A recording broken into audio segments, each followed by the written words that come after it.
Cette formation, présente à l'ENSBA de Lyon depuis 2007, est orientée vers le graphisme appliqué au textile plus spécifiquement, mais aussi à toute surface décorative dans les domaines du design. C'est une formation axée sur le motif qui est la base de toute conception textile. Cependant, de par la variété des supports travaillés, ces créations peuvent aussi être envisagées pour d'autres supports comme le papier peint, la céramique, le bois, etc.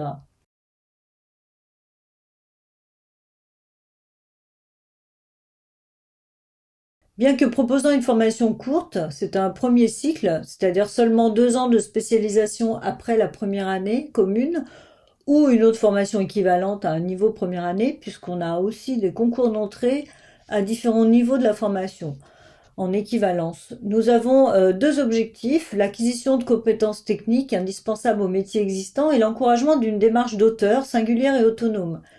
Voici quelques vues ici des ateliers, car la base technique de cette formation repose sur la pratique du dessin, la recherche graphique et plastique de l'ornement, les expérimentations textiles et la maîtrise de techniques de production telles que la sérigraphie, l'infographie, l'impression numérique, la gravure laser, le tufting et toutes les autres techniques qu'on trouve dans les ateliers de l'école, la céramique, le bois, la résine, l'impression 3D, mais aussi sur toutes les compétences nécessaires à un designer, c'est-à-dire savoir nourrir son projet de recherche théorique et pratique pour évaluer la pertinence de ses créations, savoir élaborer et communiquer son projet très clairement.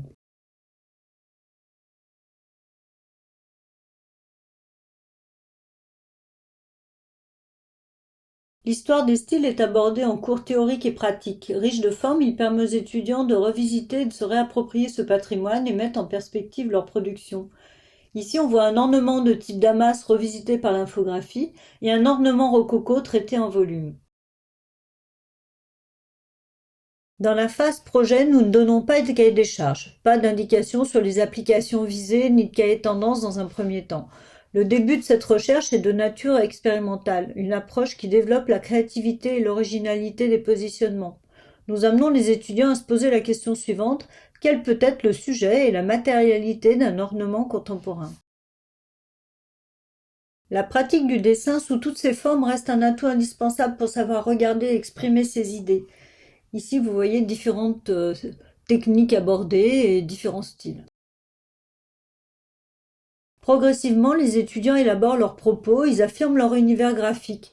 Le textile est une surface sensible, une matière qui nous accompagne au quotidien. Chacun explore son lien avec elle. La matérialité des projets se concrétise à travers l'exploration de techniques de réalisation diverses. Ici, on voit de la découpe laser, de la sérigraphie avec une encre gonflante. On voit aussi de la broderie, de l'impression 3D aussi sur textile. Et puis diverses expérimentations faites par des étudiants. Comme je disais précédemment, les étudiants bénéficient d'un apport technique important grâce au pôle de Nunsba, notamment en impression et volume pour le design textile.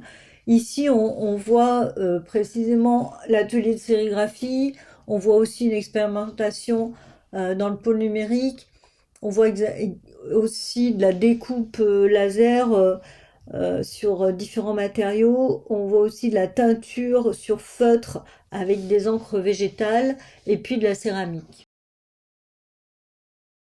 Apprendre à communiquer son projet est également important. Donc à l'oral, là on voit aussi des étudiants qui s'entraînent pour l'oral de leur diplôme, mais aussi en maîtrisant les outils de communication, la mise en page, la publication et puis aussi l'installation.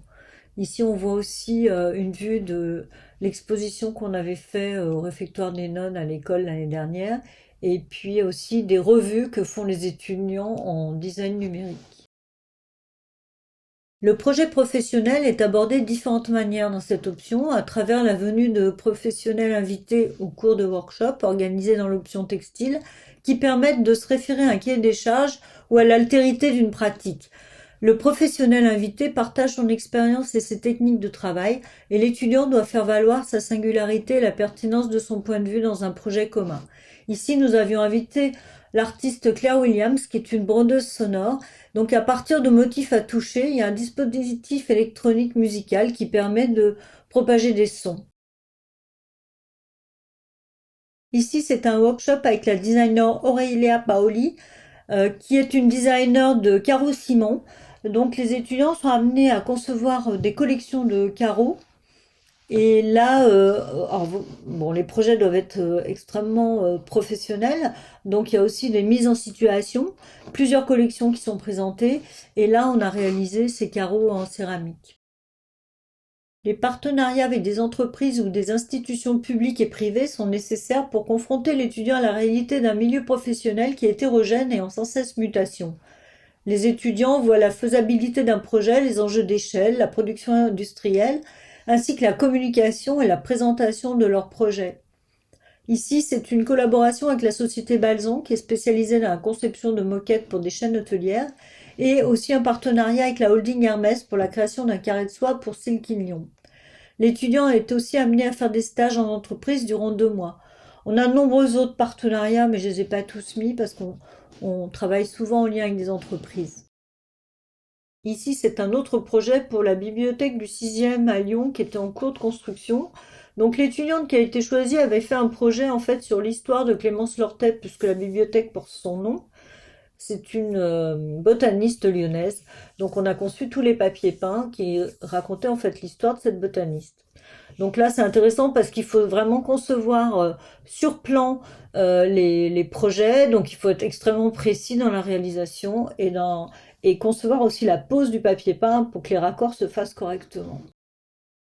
Ici, c'est un autre partenariat avec un architecte d'intérieur qui nous a sollicité pour concevoir des panneaux luminaires avec un motif qui devait à la fois rappeler l'histoire de ce bâtiment, qui est un bâtiment avec une structure Eiffel, et également qui a été un bâtiment de soierie lyonnaise. Aujourd'hui, c'est un centre pour les chirurgiens de la main. Donc, il fallait concevoir ces panneaux lumineux qui rappelaient cette histoire, mais en même temps, il fallait que ça s'intègre à l'esprit de ce qu'avait conçu l'architecte. Et il fallait également que ça n'éclaire pas trop, ni trop peu, parce que les secrétaires travaillaient dessous. Donc il y avait pas mal de contraintes, et c'est le projet de Taejong Kim qui a été retenu et qui a été réalisé. Ici, c'est un partenariat qu'on a fait avec PCB Création pour l'impression de motifs sur chocolat pour le vernissage de l'exposition que nous avons organisée. Donc les motifs en fait des étudiants ont été tous réalisés sur des petits carrés de chocolat pour le vernissage de cette exposition. À la fin de leurs études, les étudiants présentent en fait leur travail devant un jury professionnel autour d'une installation de l'ensemble de leur projet. Ce projet est fait autour d'une thématique que l'étudiant choisit lui-même. Donc, je vais vous montrer quelques extraits pour vous montrer la variété des propositions en fait des étudiants. Donc, ici, c'est un projet d'Onju Kwak.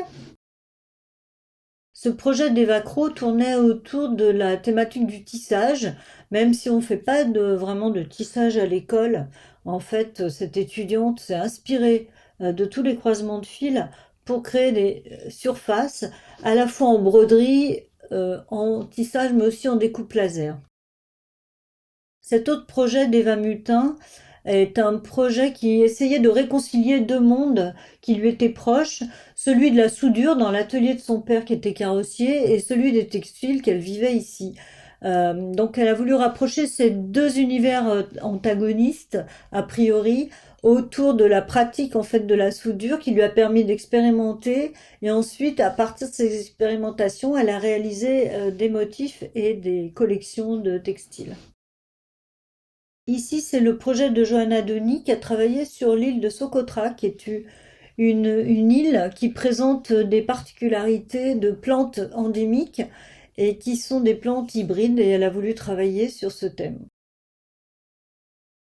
Ici, c'est le projet de Mathieu Jose, qui était un gamer qui travaillait sur le thème du jeu vidéo et qui s'est beaucoup inspiré des jeux à plateforme pour créer toute une collection de textiles. Ici, c'est une étudiante qui a travaillé sur des motifs organiques qu'elle a décidé de faire proliférer sur différentes surfaces, notamment du parquet. Elle a travaillé en gravure laser et également sur de la moire. Elle a fait des grands panneaux qui sont très beaux, qui vont être exposés au musée des tissus lors de sa réouverture. Je vous remercie pour votre attention et puis j'espère que vous verrez nos travaux en direct.